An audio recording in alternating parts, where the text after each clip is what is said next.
Good evening. Welcome to APTN National News. I'm Melissa Ridgen. The city of Iqaluit will continue to wait before they can begin using tap water again.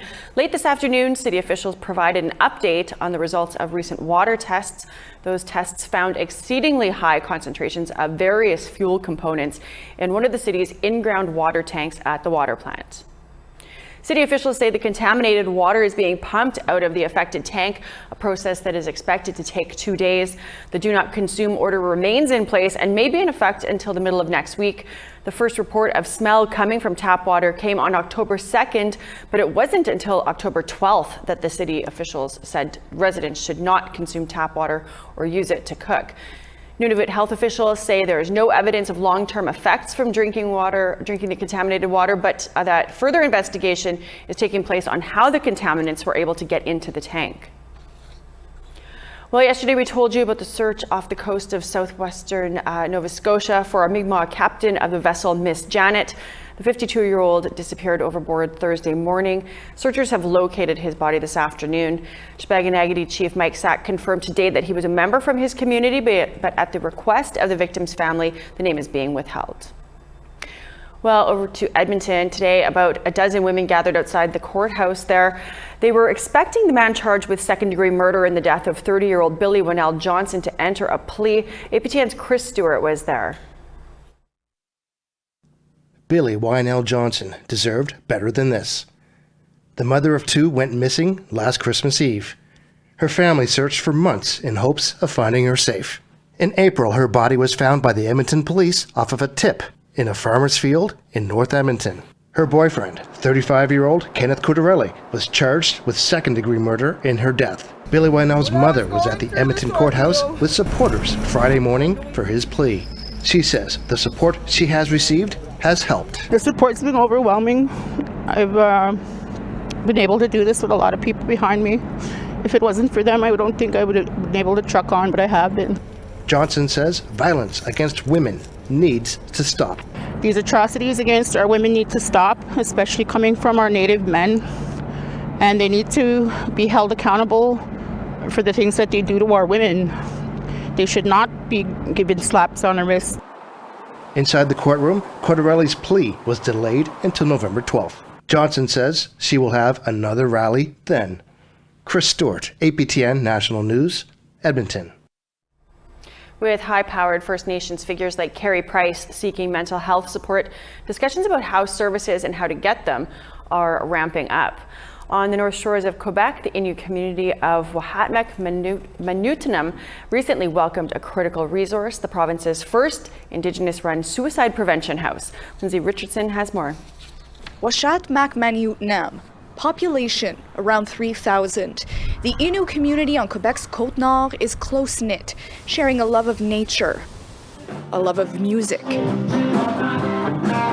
and in many ways, sharing the aftershock caused by a so-called suicide crisis almost 7 years ago. L'année a fini le 31 octobre 2015. C'est ma nièce, Nadège Gwanish, qui s'est suicidée. Elle avait 17 ans à l'aube de ses 18 ans. Et oui, j'ai été très touchée. To Marie-Luce Jourdain, 2015 marked a turning point for the community. 5 Innu from Wahatmek-Manutnam died by suicide in the span of a few months. 2 of them took their lives on the same day. In 2017, a coroner's inquest report examining the deaths was publicly released, but recommendation number 1 was only recently fulfilled. The opening of Shimishtin Crisis House, the suicide prevention shelter where Jourdain now works. C'est le support. Une fois que tu es allé en santé mentale, souvent, au retour, tu n'es pas prêt à retourner chez vous. Donc, tu vas venir ici. Tu vas venir te relaxer, reprendre de l'énergie nécessaire parce que c'est un gros chemin, se rattacher à la vie. Il y a un gros processus qui s'attache à ça. Et nous, on va accompagner l'individu dans cette démarche-là. Statistics Canada data indicates suicide rates are highest among First Nations, Inuit, and Métis across Canada. But bridging the systemic gaps and addressing specific problems identified in the Quebec Coroner's Report is not a small undertaking. Just ask the community's deputy chief. J'ai lu le rapport des 5 suicides. J'en ai lu un. J'ai débuté, je connaissais la personne, j'ai grandi avec, puis c'était vraiment quelque chose de lourd, que je voyais qu'il y avait un manque, vraiment un manque là, entre l'hôpital et la thérapie. C'était le centre de maison de crise, de prévention suicide. Manitou Grégoire says his community's suicide prevention task force takes a different approach than that recommended by the province. One focus is language and allowing clients to express their feelings in Innu rather than French. C'est nos besoins, nous autres. Il faut fonctionner avec nos besoins, puis la santé commence à avoir une ouverture là-dedans. The services at the crisis house are available to members of neighboring communities as well as Washat Makmaniutnam. Many people here carry individual stories of loss, but the desire to heal and strengthen is collective. Quand on m'a invité à participer au comité, c'était un cadeau pour moi parce que j'ai promis à Manadège que j'allais trouver une solution pour aider les autres. Chimishton House's 1-800 number is open to the public 24/7. Lindsay Richardson, APTN National News, Montreal. The COVID-19 Delta variant is now widespread across Canada, and many Indigenous communities are taking measures to protect themselves against the virus. Here's Sarah Connors with a look at how COVID is affecting communities across the country this week. At this checkpoint near Prince George, BC, the message is clear: no visitors allowed. Earlier this month, Iqaluit First Nation restricted access to its community because of a surge of COVID cases in northern BC, including an outbreak of 10 cases at this hospital in Prince George. Chief Darlene Logan says the checkpoint was necessary to protect band members. We had a few members that were tested positive, so we wanted to lock down the reserve right away. While the checkpoint has since been removed, Logan says it's important people in northern BC get vaccinated to slow the spread. This is important for all walks of life, is to be vaccinated, wear your mask, wash your hands. There are 677 active cases in northern BC. This past week alone, BC's Northern Health Region reported 8 deaths, plus an outbreak at a long-term care home. And as of Thursday, there are 58 critical care patients in northern BC. With only 63 critical care beds in the north, the province has been flying patients south for treatment. The influx of cases has forced the BC government to declare circuit breaker restrictions in the Northern Health Region until November 19th, including limits on gatherings and the closure of bars and nightclubs. We need to take additional measures to stop this transmission, to stop this severe illness in young people, in middle-aged people, in people whose immune systems aren't working as well across the north. There's also a spike of cases in northern Quebec's Nunavut region. The hardest hit community is Iqaluit, where there are 9 active cases in the community of 400. With a double vaccination rate of only 55%, the community has gone into lockdown and flights are limited to essential travel only. It's hard to be isolated and it's stressful. The community has been locked down for the regional travels.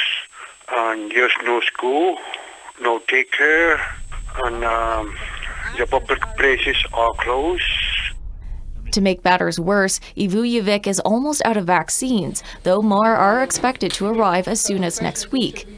In Alberta, the 4 Cree First Nations of Muskegees are likewise grappling with cases. Located about 100 kilometers south of Edmonton, the community had 260 active cases in September, and while numbers are declining, there are still 94 active cases.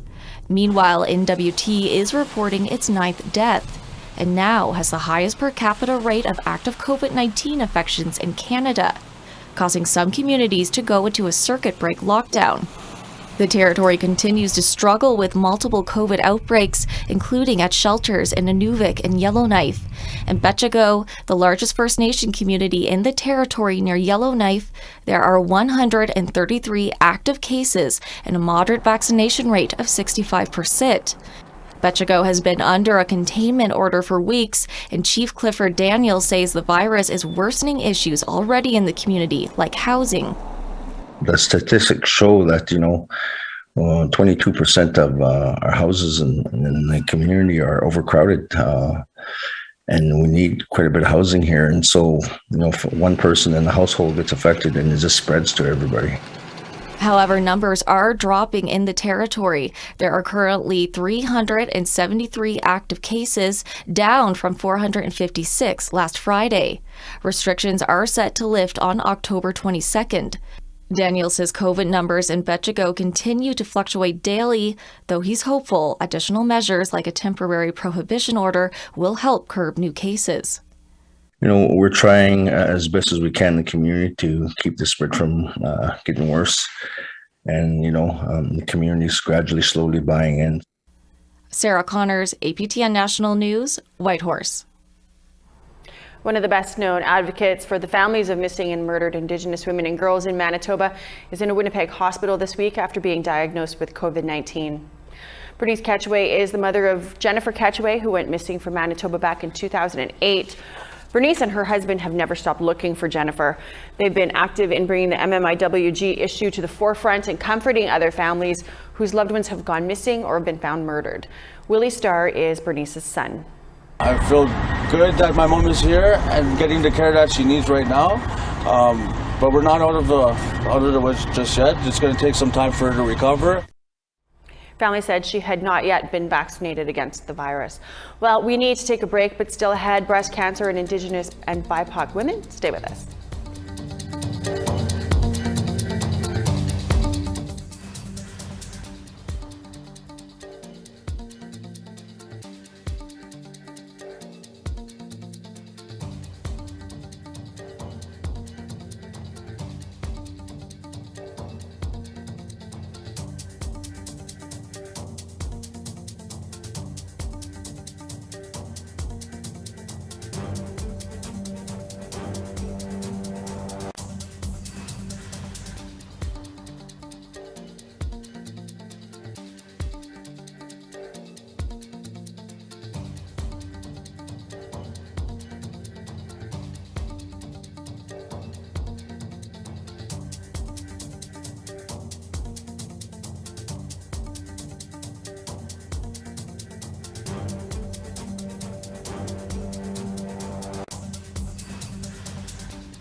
A new campaign is giving BIPOC and Indigenous women an opportunity to heal. Rethink Breast Cancer is an online resource for survivors, and this year features 4 models, including an Inuk woman. Uncovered, an online campaign, wants to show women that they can boldly reclaim their diagnosis. Rethink Breast Cancer has been around for over 2 decades and aims to give women of color a better idea of how they may look post-surgery.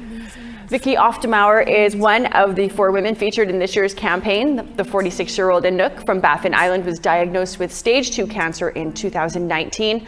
She was uncomfortable with some of the aspects of Western medical system, but found Indigenous interpreters and healers helped her get through those treatments. Breast cancer rates are on the rise for Indigenous women in Canada, and Oftemauer says that these resources and the Rethink campaign will help Indigenous women stay strong. What I kind of experienced and was affirmed and confirmed for me through this process was like this spirit that I have, you know, this kind of bright spirit that I have is unbreakable, you know, and that, you know, my body may have had to gone through something where, you know, things were poked and prodded and cut. But that my spirit has remained intact, and that we can get through hard things if we, you know, if we stay connected to ourselves, to our values as Indigenous people, to community, and we can get through it. Well, NDP MP Charlie Angus often has a lot of things to say about Prime Minister Justin Trudeau, and yesterday he sent him a letter. It asked why he let the Catholic Church renege on a $79 million deal for residential school survivors.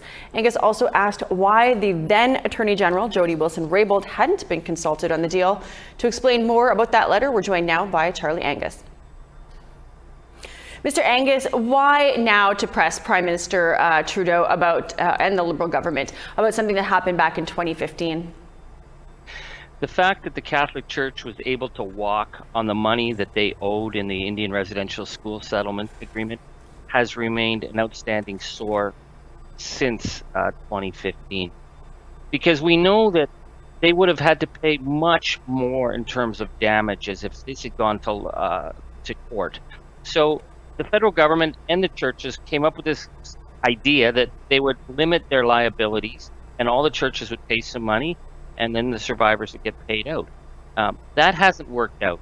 And the fact that a decision was made to let at the federal court to let the Catholic Church walk was highly problematic. But now we're learning that after the Trudeau government was brought in, the appeal against the Catholic Church was dropped, and now we also find out that then Indigenous Minister Jody Wilson-Raybould wasn't told about this. So who made this decision to let the Catholic Church whistle out of the money they owe? Yeah. You know, another thing, your party, the NDP party, is going to be expected, you know, to support this Liberal minority government. Is this something that you are going to use as leverage, I guess, you know, that support to get something going on this deal again? I think that all Canadians are expecting that the Catholic Church will be held accountable because they walked on the obligations. They have not turned over the documents. We're seeing so many bodies of children at various residential schools. This is bigger, I think, than a minority government. This is a national reckoning, and the Catholic Church is going to have to play their part, whether they get dragged kicking and screaming or not. And we certainly expect that the Prime Minister, in the interest of the powerful history that's happening right now, can explain to us who made that decision in his new government that let the Catholic Church welsh on their obligations. Absolutely. You know, and speaking of new government, we're 10 days away from a new cabinet. Do you believe that Carolyn Bennett and Mark Miller should retain their cabinet seats in Crown Indigenous Relations and Indigenous Services Canada, or do you think there should be new people that are brought into those roles? I think the Prime Minister's choice on this will send a really clear message.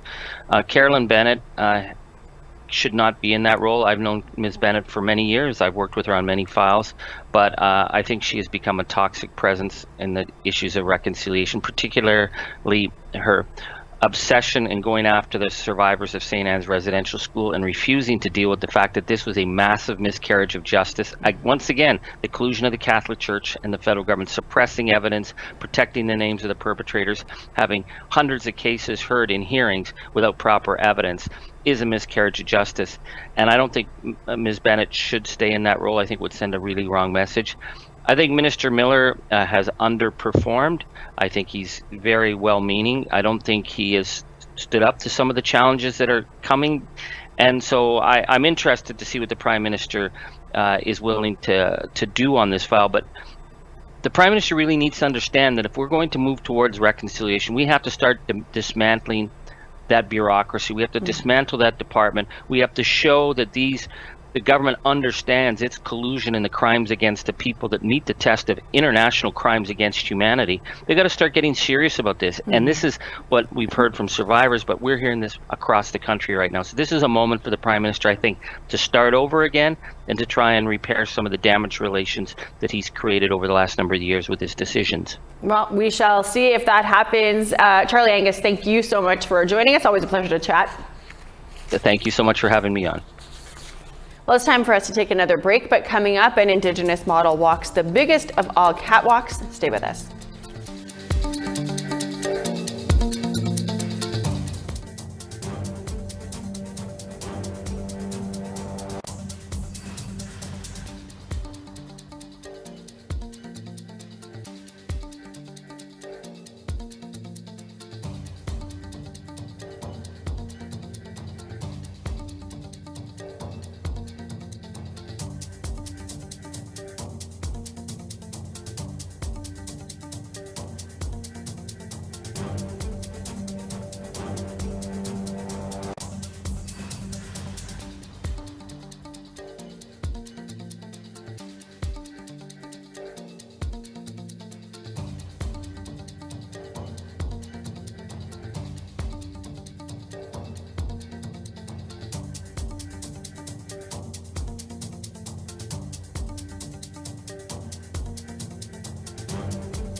Welcome back. It's time now for our photo of the day.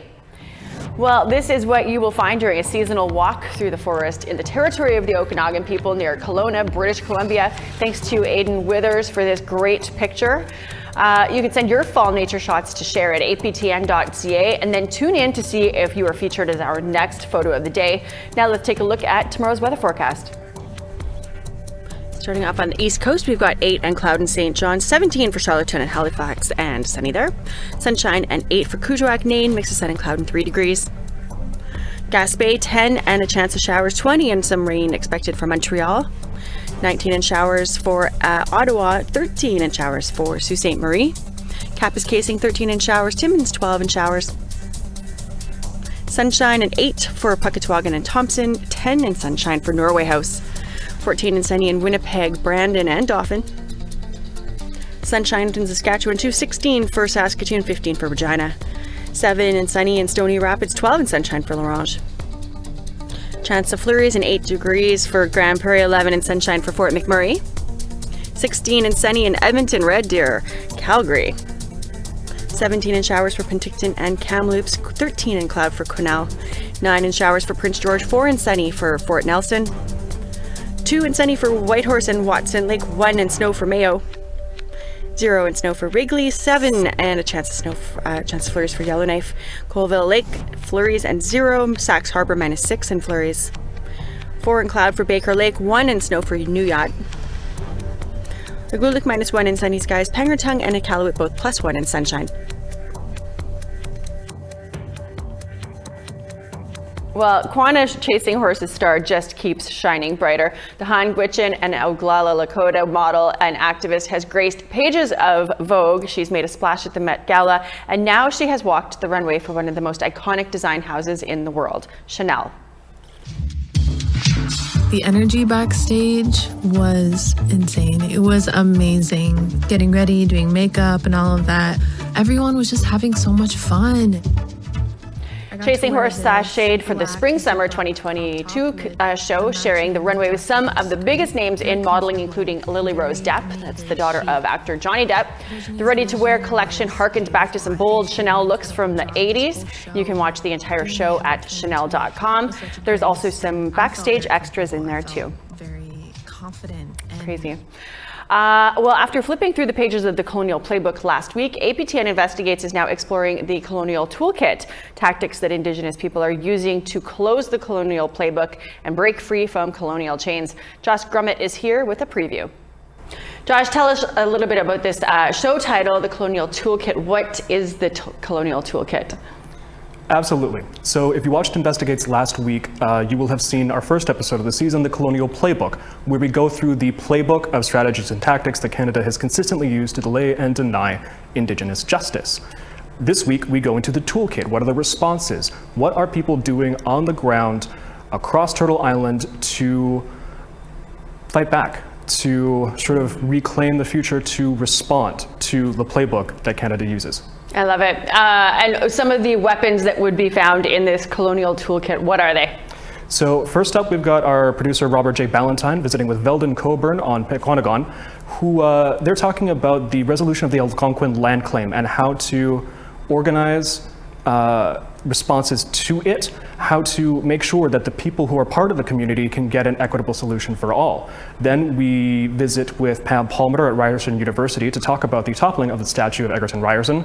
I lead us through meeting several Indigenous game designers who are designing games that you can buy and play at home that examine colonial themes. And lastly, Charlotte Moore Jacobs takes us up to Dechinta Bush University to meet with Glenn Coulthard and Leanne Simpson and talk about land-based education. Well, this is going to be a fascinating one to watch. I saw the Colonial Playbook last week. Looking very forward to this tonight. Thanks so much for joining us to give us a little heads up about what to expect. No problem. Well, we are all out of time for your Friday news. Thank you for joining us. I'm going to see you back here tomorrow with your APTN News Weekend. Until then, have a great night. I'm Melissa Ridgen. Stay tuned right now for the Colonial Toolkit on APTN Investigates.